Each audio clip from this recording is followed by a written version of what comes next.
Good afternoon, ladies and gentlemen. I have no announcements to make, so I'll start with questions. Ben. Okay, thanks.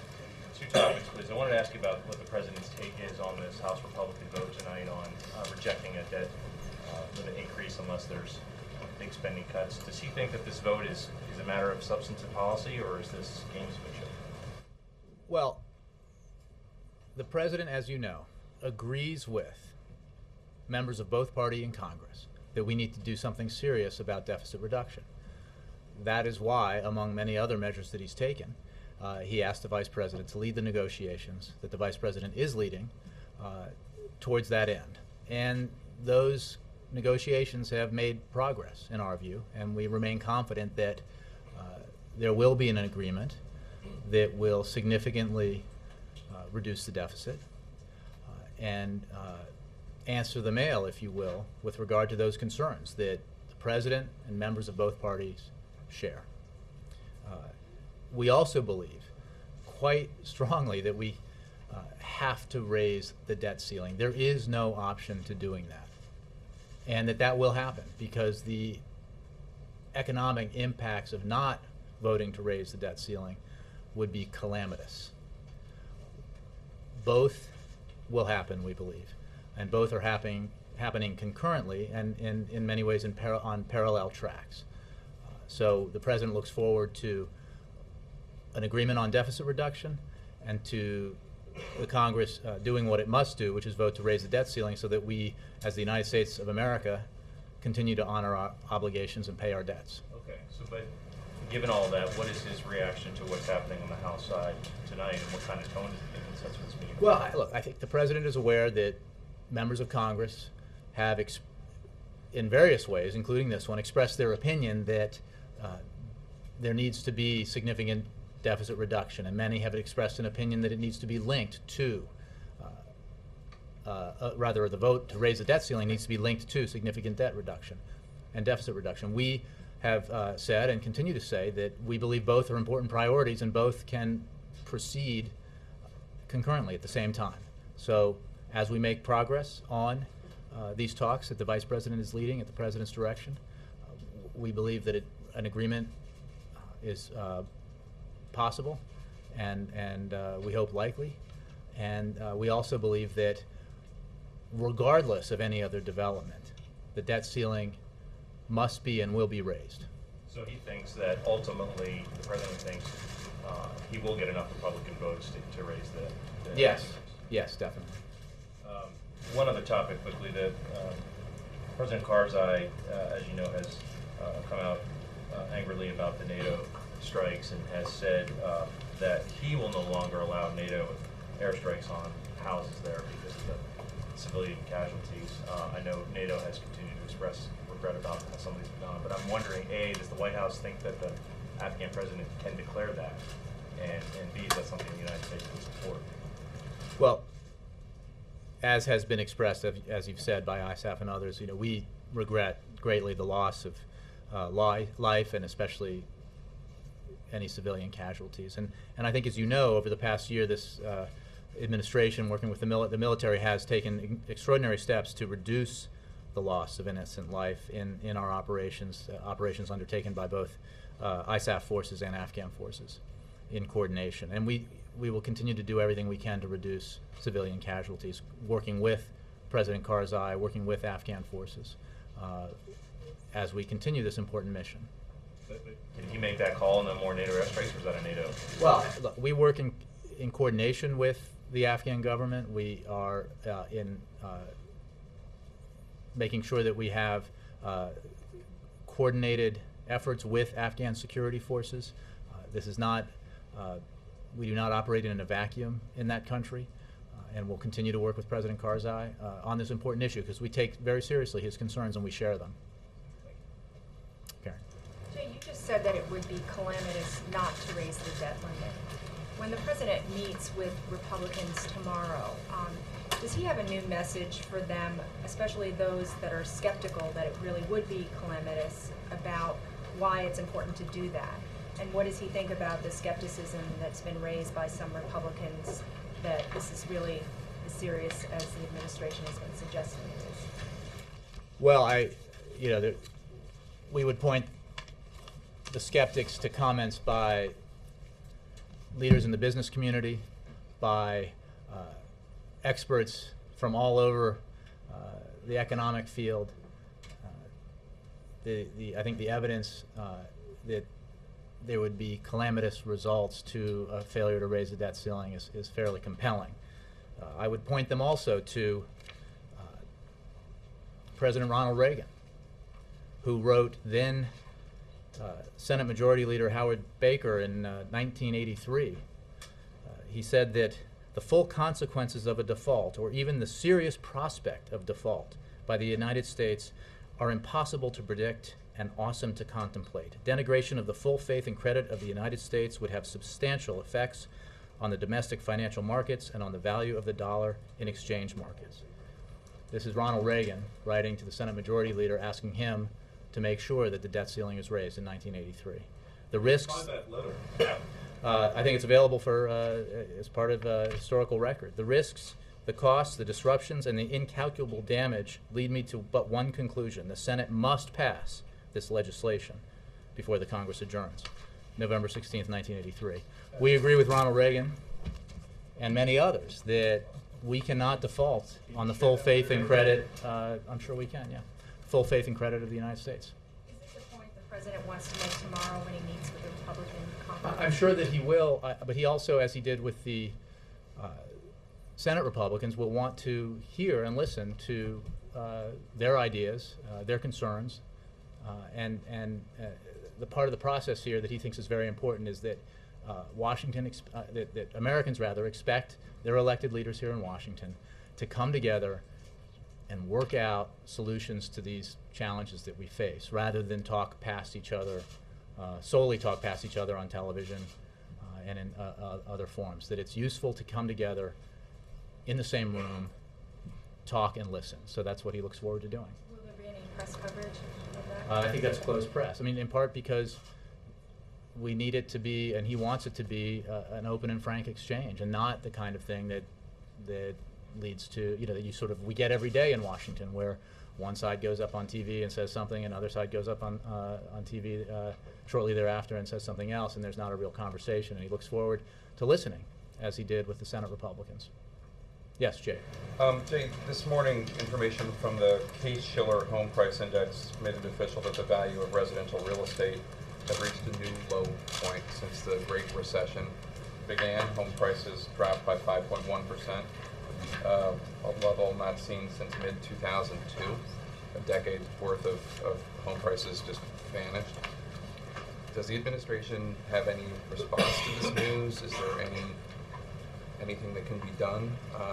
You weren't in the White House at the time, but the president announced a housing plan to great fanfare that he said would help, I believe, 3 to 4 million people, and I don't think it's quite reached that level. Mm-hmm. What is the response? Well, let's step back. First of all, we are obviously aware of these numbers, and we understand that that this is a challenge. The housing market remains in a challenging situation. But it's also important to remember more broadly that we have begun effectively a recovery, an economic recovery. We've seen quite solid job growth now for many months, and 750,000 private sector jobs were created over the past 3 months alone. Restoring health in the housing market after its dramatic collapse was never going to be easy. We've taken a lot of measures, some of which you've just mentioned, to mitigate the impact of that, especially on foreclosures. And we are working aggressively to help homeowners modify their loans to avoid going into foreclosure and investing in communities hardest hit by the continued difficulties in the market. In fact, the hardest hit communities program, or hardest hit states program, is just really getting up and running now. So we hope that will have a positive impact. But there's no question this is the domestic housing market was hit very hard by this worst recession since the Great Depression, and it remains a challenge that we're addressing. The HAMP program may be, obviously it's a tough competition, but it might be the most controversial piece of legislation or that the president has put forward. in terms of its effectiveness.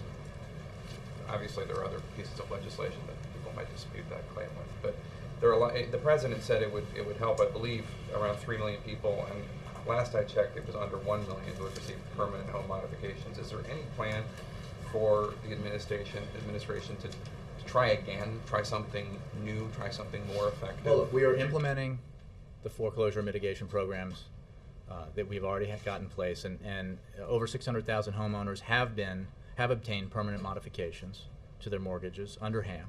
On average, over the past 6 months, 25,000 to 30,000 more homeowners are obtaining permanent modifications each month. And so far, nearly 1.5 million families have received HAMP trial modifications. That falls short of the president's goal. And more work needs to be done. There's no question. That's why we're continuing implementation of the program. And look, one of the things that will help the housing market is continued economic growth and continued job creation, because clearly people with jobs, people with solid incomes, a growing economy, all of those things will help improve the housing market in the long term. And we continue to work on this every day. This is a focus that this president has, and it's why he, going back to Ben's question about the commerce sector. I mean, one of the reasons why he picked John Bryson is because he feels like he understands and will be able to help the economic team focus on doing things that will continue job growth, continue economic growth, increase our competitiveness, increase our exports, all with, the big goal there, which is job growth job creation and economic growth for the long term in this very competitive economic environment. Given the response to the Senate Republicans, as long as you're talking about Bryson, renewing their threat to hold up his confirmation until the 3 trade agreements are put forward? Well, look, the president obviously has done a lot of work to ensure that these 3 trade agreements have been put together and come to pass. There are still technical discussions going on with the administration that always precede bringing them up in the Congress. We also want and believe that we should have an agreement from Congress to extend TAA, Trade Assistance Authority, and we think that it would be folly to hold up a nomination so important as the Commerce Secretary for any reason. And we look forward to Senate confirmation, not just of John Bryson, but of his deputy, who was put forward last month, and working with Congress to get these trade agreements passed, which the President very much wants to have passed. Yes, Dan. As the administration reviews its Afghan strategy, how will the cost of the war impact the strategy going forward?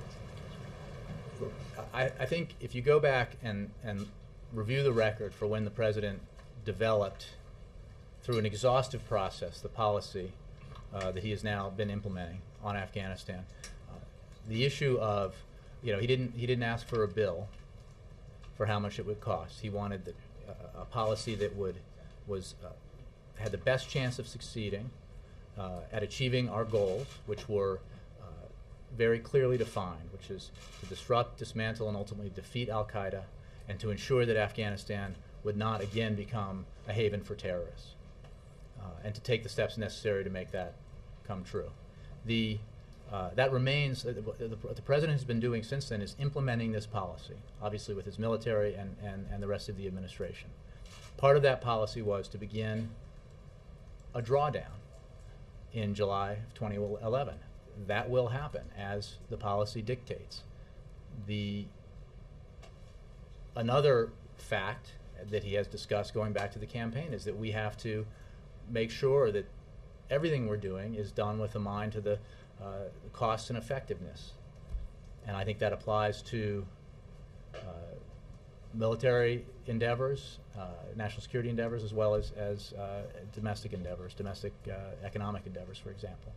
But the strategic goal here is disrupt, dismantle, defeat al-Qaeda, and ensure that Afghanistan does not again become a haven for terrorists. That remains the priority. Those remain the priorities of the President as he makes a decision about the pace, the size, and slope of the drawdown. So cost won't be the major factor, but it will be a consideration. Well, we have enormous resources in this country. We're the wealthiest country in the world. We have the greatest, most effective military in history, but we obviously live in a world of limited resources. Even if we hadn't had the recession that we had, we are not without limit in terms of the resources that we can tap in order to fund anything that we want to fund as a government, so we have to make choices. But again, the priority the President set remains the priority: disrupt, dismantle, defeat al-Qaeda, ensure that Afghanistan does not become a haven for terrorists as it was in the past. When you give this optimistic tone that that there will be an agreement on raising the debt ceiling, what is that based on? Well, what I said is there will be an agreement on deficit reduction. We remain optimistic about that. Well, that is based on how we view the progress that the talks have made.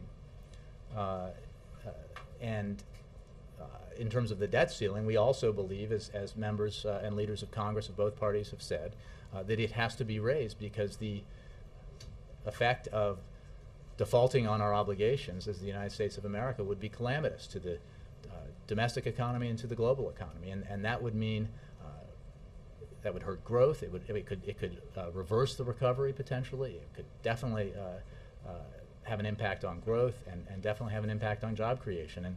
And I don't believe that anyone in Congress would think that that was a good idea ultimately. We understand the concern because we share it, that we need to reduce our deficit. That's why we're working so hard with members of Congress to reach an agreement on that. We also agree with the statements by numerous leaders of Congress that we have to raise the debt ceiling, and we believe that Congress will do that. One quick question on Sarah Palin. I'm wondering if the President is watching all the attention she's getting and what he thinks about this whole flirtation with a candidacy. Having spent a lot of time with him over the past several days, I don't think he's paying much attention to that. He's obviously had his hands full with a lot of other things that he's been working on, so I can't really comment. Yes, sir. In addition to housing prices, Jay, consumer confidence is another key component in terms of an economic recovery, and that seemed to take a hit of about 6 points between April and May. Any new thoughts from you on consumer confidence and what can be done to restore that confidence? Well, we are working very hard on a number of fronts to continue to make the right choices and the right decisions, working with Congress to continue the recovery, to enhance job creation and economic growth.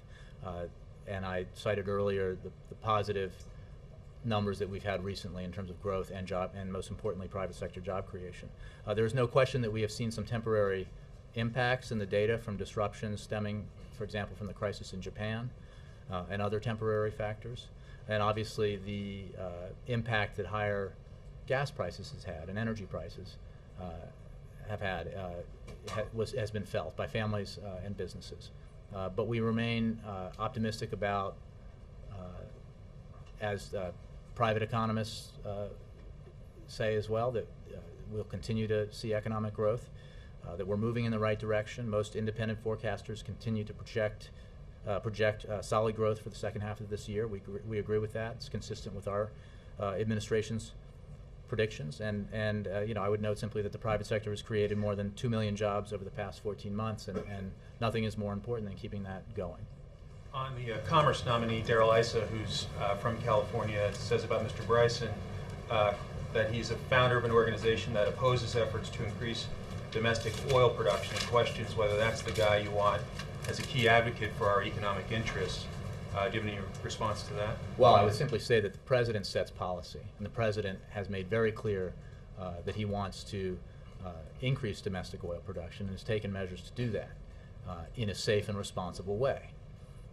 And the fact is that John Bryson has an enormous amount of an enormous variety of experience in business, with nonprofits like NRDC, and in government. He is uniquely qualified, the President believes, to be a member of his economic team and to serve effectively as Commerce Secretary. Chuck. Jay, is considering all of these signs that their economic recovery is fragile at best, is the President concerned that all of the discussions going on right now with the Vice President's team is about cutting spending, and that this? That's a good the question. President has said constantly he doesn't want to cut spending if it's going to hurt the economic recovery, but is there any way around it? Well, let me just make sure to clarify that he has said we need to reduce spending, but we need to do it in a responsible way, and we need to protect our investments in those areas that directly affect our economic growth and job creation.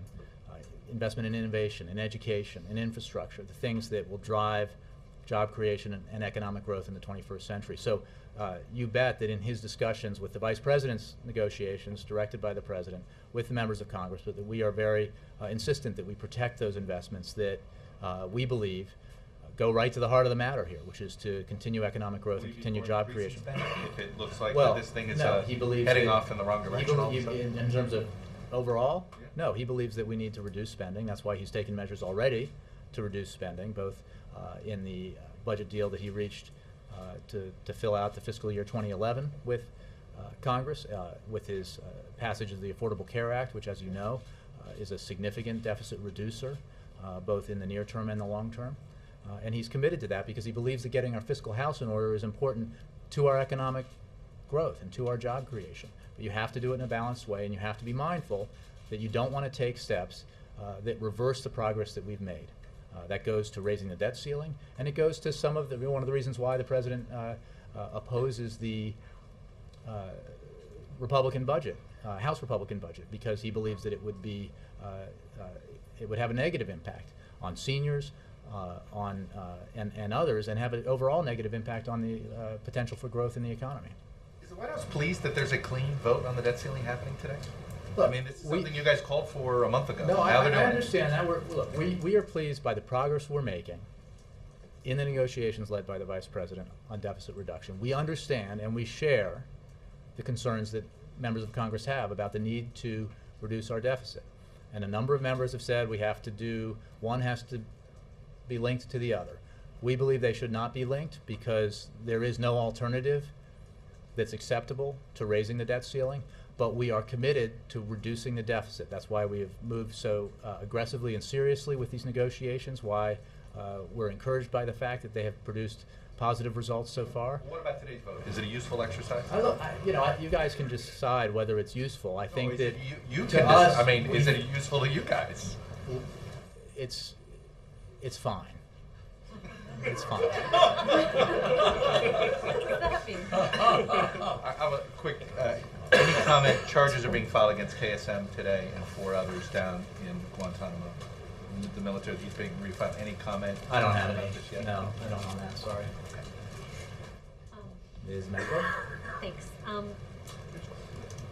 Your new Commerce nominee has an extensive amount of experience in energy.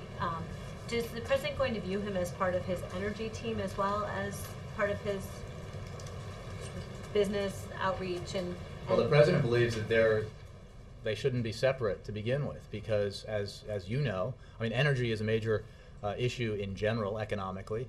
Clean energy and development of energy alternatives is, he believes, vital to the economic health of this country in the future, and he thinks that John Bryson will contribute to that discussion internally within the administration very heavily, and he looks forward to that. So I don't think that there's a separation here between, Secretary Chu is in many ways a member of our economic team too, because of his expertise and because of the importance of the energy sector to our economy. But normally a Commerce Secretary wouldn't necessarily be involved with energy policy or environmental policy. I'm just wondering, given his particular background on that, is he somebody who the President would rely on for expertise in Well, he specific certainly energy thinks and that he's an environmental exceptional issues? candidate, given the diversity of his experience, and that that diversity will allow him to bring to bear his knowledge and experience into discussions that the President has on all aspects of economic policy, including energy policy and environmental policy. Is there anything in particular in his background that makes him a good person to promote exports, since that's such a big part of what Commerce does and such a big emphasis Well, look, I from think the White House? again, look at the diversity of his experience. You have he served on the board at Boeing. He serves on the board at Disney. These are obviously companies that do a lot of international business. I think that his it's not just where he was CEO or where he has direct business experience as an executive, but also his understanding of the intersection between government and business, which is very useful given his experience in government. And then obviously throwing in his work with nonprofits. It's really an impressive package, and that's what drove the President's decision. And Finally, on this subject, or on any subject, there's been a lot said, and you're well aware that there's been tension between the White House and the business community over the opening couple years of the administration. Do you think that bringing somebody in who's so steeped in business will help, among other moves, will help the White House with its relationship with business? Look, the president casts, as he does routinely in filling these kinds of positions, cast a wide net, wanted the best possible candidate, and that's John Bryson. That's the nominee he picked. I think that the experience he brings is useful and will be useful in a variety of ways, and the business experience is valuable. There's no question about it. But so too is his experience in government and his experience in the nonprofit sector. So, and his intimate understanding of clean energy development and industries. I think one of the things he worked on since he left Edison was electric cars, as well as solar energy. I mean, these are all elements of a resume that the president feels is very compelling. So should the business community feel good about the fact that they have one of their own sort of? Well, I think the in business room? community, I hope, will feel good about the fact that he's an enormously qualified candidate to be Commerce Secretary. He will represent the United States abroad very well as we work to double our exports over 5 years, President's goal. And he will, I think, be able to work effectively, not just with the business community, but a variety of communities to contribute to the economic debate here, the economic discussion, and the goal that we all share of increasing growth and increasing job creation. Yes, sir. Jay, back on Afghanistan, if President Karzai says no more bombing of private homes, why isn't that the final decision on the subject? Well, first of all, I'm not going to get into discussion about missions and what they do and don't do. Obviously, our civilian and military leadership in Afghanistan is in regular contact and consultation with the Afghan government, the Afghan security forces. And we take President Karzai's statements seriously, and we take his concerns about civilian casualties very seriously. And we will work with him, as we have throughout this process, to take the measures that we can to reduce civilian casualties. But he says no more. It's his country, a sovereign nation. He's president of it, and you're saying, well, we'll I'm try saying and that accommodate him. I'm not standing here with President Karzai to work out an agreement. I'm saying that we are regularly in conversation with him and with his government, with the security forces there, about our mission there. We have taken, I think,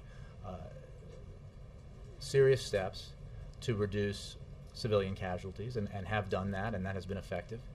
And we continue to consider this a high priority. And one last question on Germany. Any reaction from President Obama on Angela Merkel's 180 on nuclear power, getting her country out of the nuclear power generating business? Well, I don't have any reaction to that. I would say that we have a system here that we have a lot of faith in, that our independent regulatory body ensures that we have the safest and most responsibly run nuclear energy industry in the world.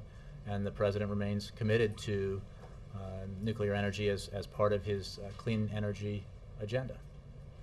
Yes. Over the past few years, White House officials have consistently, the president on down, have reached out to members of corporate America, CEOs, to sort of pick their brain on economic issues. But Bryson, I think he was here in January of 2009, but he's not one of the CEOs that we've seen here for summits or other events. What kind of communication has he had with the president over the last few years and other White House officials? I don't have any details for you on conversations he may or may not have had with anybody here in the building prior to his nomination. I think, obviously, as part of this process, those conversations took place. I would say that there's been a lot of speculation about who this nominee would be, and one of the reasons why a lot of that speculation was off is because it's very important for the president to enable him to make the right decision, that this process not be a completely public one. So he's an enormously qualified individual. The president has a lot of faith in his capacity to do this job well. They have a pre-established relationship, is he, so if you I can't say whether I don't have any knowledge or information about that. You know, he was part of a process that produced what the president thinks is the best candidate for the job. Yeah. On the vote tonight, I'm assuming you'll put out a statement after it, or will you have anybody, do you feel? We'll see, perhaps. I You know. don't even know if you're gonna respond at all. Okay. My question about this is, you said it was fine. You gotta get the whole. I know, and then, yeah, I get all the atmosphere. But, so do you think that this vote has, it sounds like you think that this vote has nothing to do with the calamity that you have predicted would happen if the debt ceiling is breached? We think that the debt ceiling will be raised. So you think this vote has And- nothing to do with stopping the debt I ceiling? think that it's an expression of a point of view that obviously we have heard numerous times leading up to this vote, and it reflects concerns that we have, which is that we need to address our deficits and debt. So this is a political statement, it's not. Well, I think look, everything that happens in Washington is political by nature. Obviously, these are elected politicians and elected leaders. But I don't mean that in a pejorative sense. I just mean that we understand the views that are being expressed. We share the concerns that drive those views. In the end, the debt ceiling has to be raised. We believe very strongly that the impact of not raising the debt ceiling would be calamitous, that defaulting on the full faith and credit of the United States is a very bad idea. We disagree heatedly with any who suggest otherwise. We can cite a long list of validators of our position on this that go back to at least Ronald Reagan in 1983 and probably predate President Reagan. So that's our position, and we believe that in the end Congress will do the right thing and vote to raise the ceiling. Are you confident that the markets understand that this vote has nothing to do I'm not going to with? comment on the markets, but we believe that Congress will act and act in time to raise the debt ceiling. Because one of the things that members of the administration and others have been saying is that this isn't like the government shutdown. You can't go to the final hour. If the markets think you're going to default, they could start reacting in a way that would really hurt us way before August 2nd. You don't think that this will spook them in any way? Without commenting on, I don't want to predict a reaction to something specifically in the markets, but we do believe that it is important that action be taken in a timely manner so that the global economy and global markets do not anticipate a default, because the anticipation of a default would have very negative consequences, just as a default would. Right, but you don't think And that a but vote I'm not against the gonna, debt ceiling raising I'm not going to will comment on this anticipate- particular vote and the impact it may or may not have on the markets. I mean, that remains to be seen. We believe that Congress will vote to raise the debt ceiling, and members and leaders of Congress have said they will vote to raise the debt ceiling. So this The- is just an exercise, it sounds. I think I've answered that question. Perry, you okay? Jackie? Well, just one quick follow-up. The Republican leaders in the House apparently felt the need before scheduling this vote, or after they schedule it, to privately call and meet with financial executives and reassure them that this was not, a real vote, let's say. Did the administration, did Treasury Secretary Geithner, anyone in the administration similarly have any private communications with market people about how the markets might react, given the fragility of the economy? Not that I'm aware of. Obviously, you should address that question to the Treasury Department, but not that I'm aware of. And did the administration express any concern to the Republican leaders that this wasn't the best time to be holding a vote like this?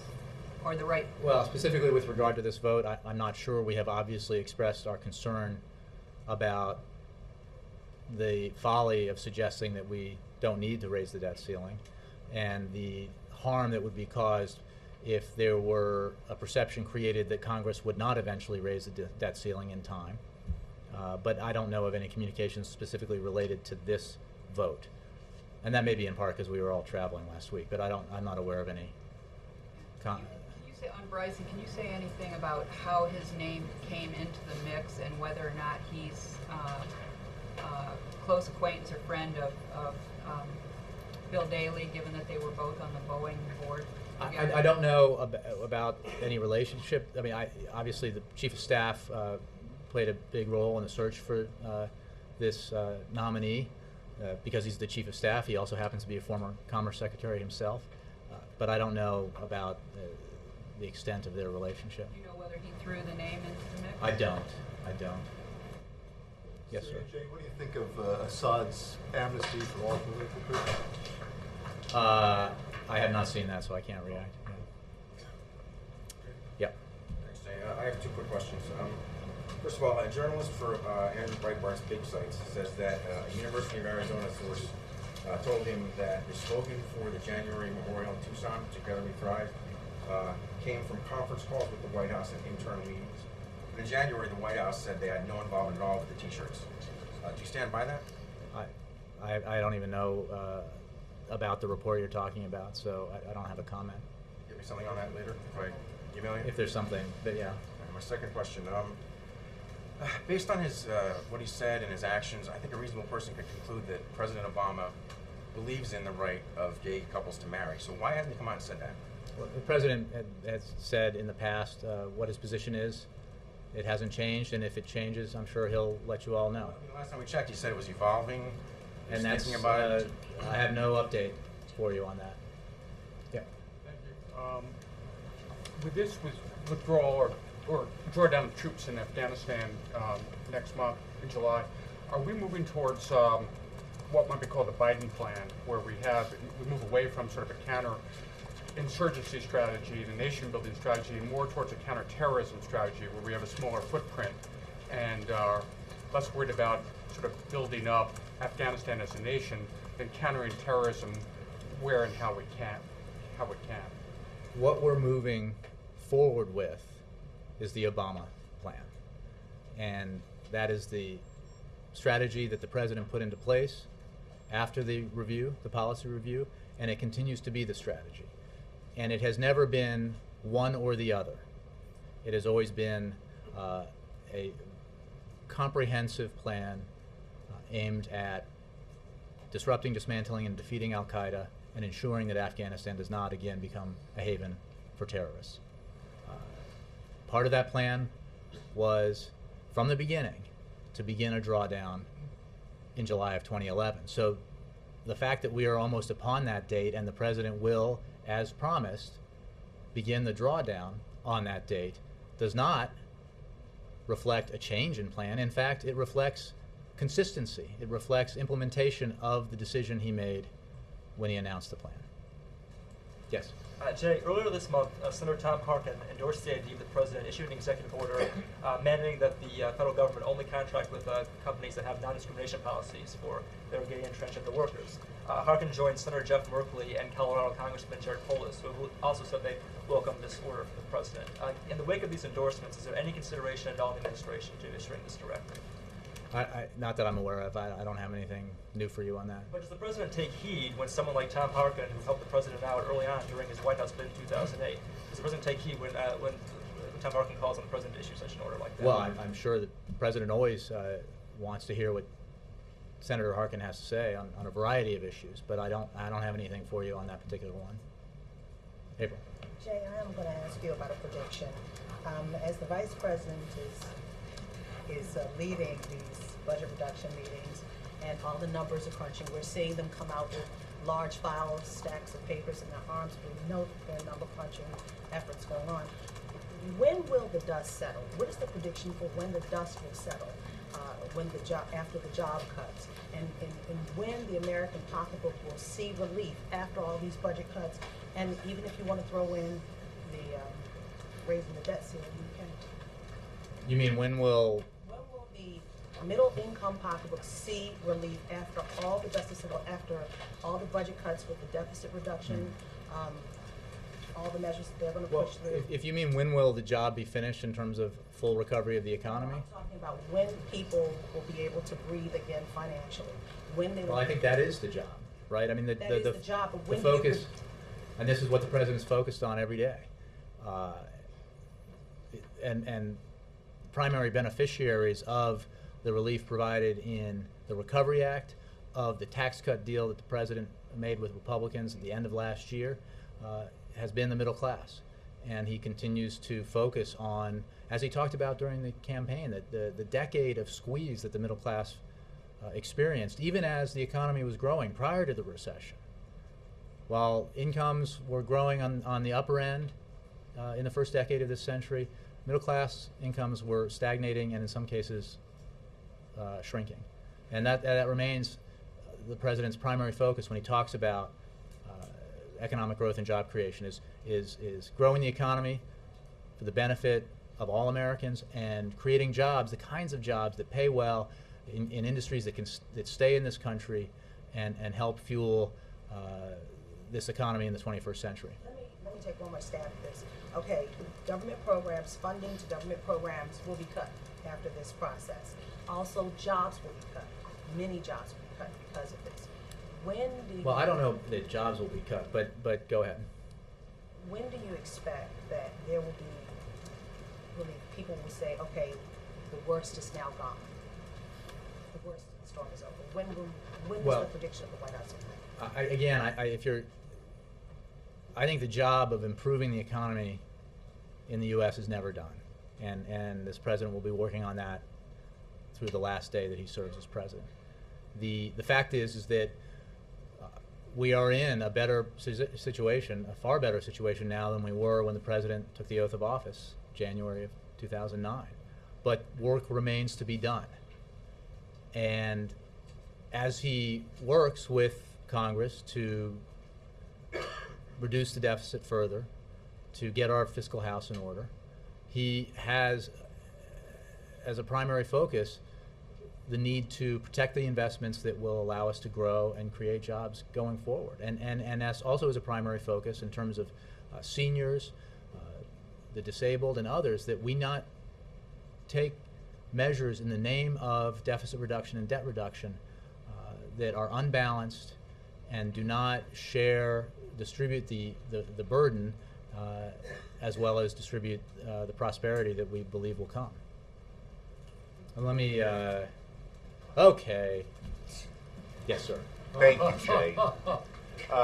Two questions. First, on the debt ceiling tonight. Many of the freshman Republicans in the House who are driving the no vote have suggested that this is only a preliminary vote and that going a few weeks before there's a final vote will just lead to the spending cuts they seek. Congressman Bill Huizenga of Michigan, for one, said there's a big difference between 2 weeks and 2 months. What do you say to criticism such as that? Well, I'm not sure I understand. I mean, what the difference between 2 weeks and 2 months being? If there's not a clean vote tomorrow, and then have another vote on it later on.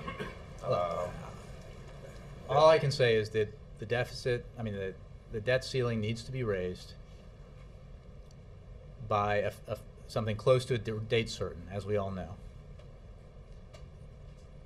Not doing that would have calamitous, catastrophic, disastrous effects on the economy. I don't think, there may be a handful of people who just disbelieve the overwhelming consensus opinion about what would happen if the United States of America defaulted on its obligations. I think the overwhelming opinion is correct, and it's the opinion we share, and that ultimately the elected members of Congress are here representing their constituents in order to ensure economic growth and job creation, and to do things that have the opposite effect. I don't think is it's obviously not good policy, and it's also not good politics. Right. The other question I wanted to mention was, with all of the controversy swirling around the International Monetary Fund, plus the I wasn't aware.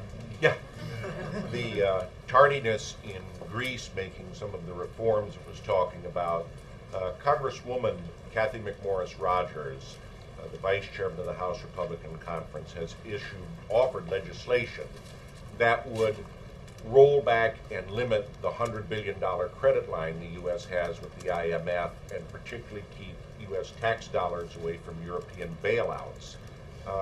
Is this? I'm not aware of that legislation, so I wouldn't want to comment on it since I'm not aware of it. Yes, sir. Thank you, Jay. About the nomination of Mr. Bryson. Actually, Mr. Bryson right now is heavily investing in and also cooperating with Chinese electric car companies, and they are about to import the cars from China to the U.S. in the end of this year. So what's the implication of his nomination in terms of his tie with China?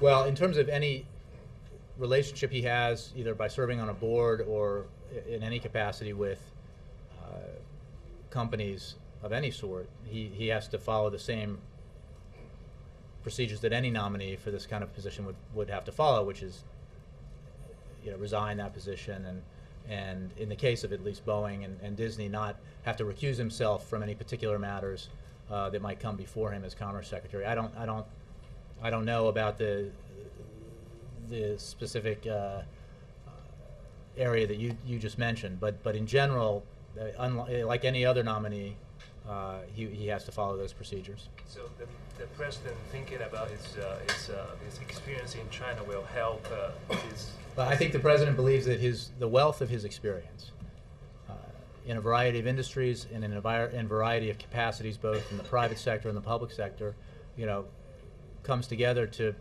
make him an excellent nominee and somebody he believes will be a highly effective Commerce Secretary. Just one, Okay. only one question, just one. Okay. O-M-E. One, no Just more than O-N-E. one. Yes, ma'am, in the blue shirt. Thank you, Jay. Two questions. One, are you worried at all about a filibuster threat over your Commerce Secretary nominee? And Well, I think I answered the question earlier about holding it up for whatever reason, and I talked about the president's commitment to the three free trade agreements that he wants to see Congress pass, his commitment to the extension of TAA, and his, he obviously feels strongly that this is an important position that should be filled and should not be held up. and secondly, on a separate front, some House GOP appropriators are complaining that the White House is taking too long with its signal on whether it's going to send a supplemental package, an emergency package for storm aid.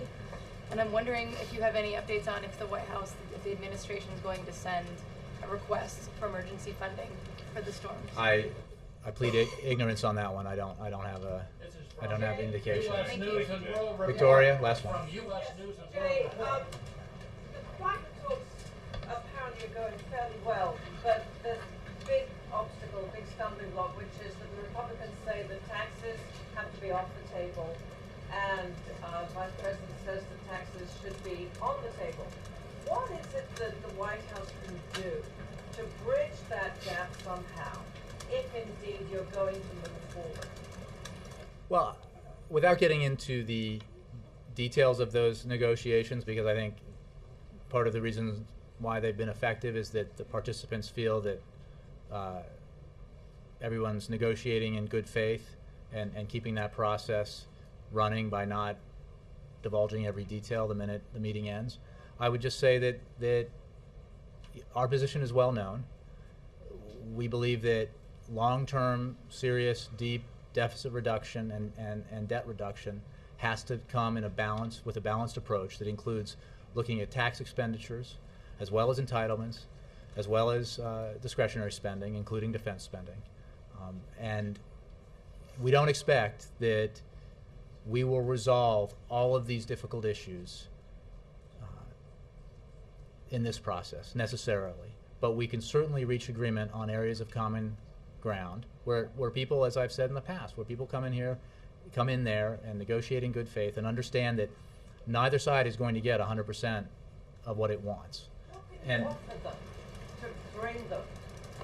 look, I think that, again, I think the sheer, I'm not going to go there. We're working very hard to make sure that these practices that these negotiations are effective. I've worked so many ways in this briefing. Thank you all very much.